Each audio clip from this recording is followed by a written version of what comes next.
morning, India. You're watching India's number one news channel, one and only PR News, which keeps you ahead. Today, I'm not going to talk about water problem or any type of global war. Today, I am going to talk about a news that is a breaking news and that shocks many people from the inside.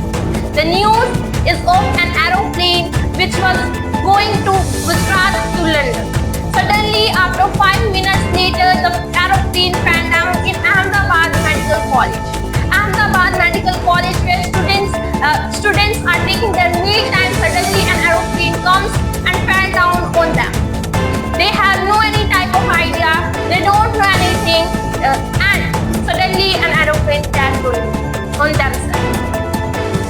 And there was 242 members in the aeroplane, including the pilot and the crew members. Yes, guys, that was happened, and there were so many foreigners in them, like Britishers, Canadians, and the Portuguese. Yes, there are so many members, and one person from them is safe now, and he got injured, but he is safe now. He tells that he has no idea. Suddenly he fell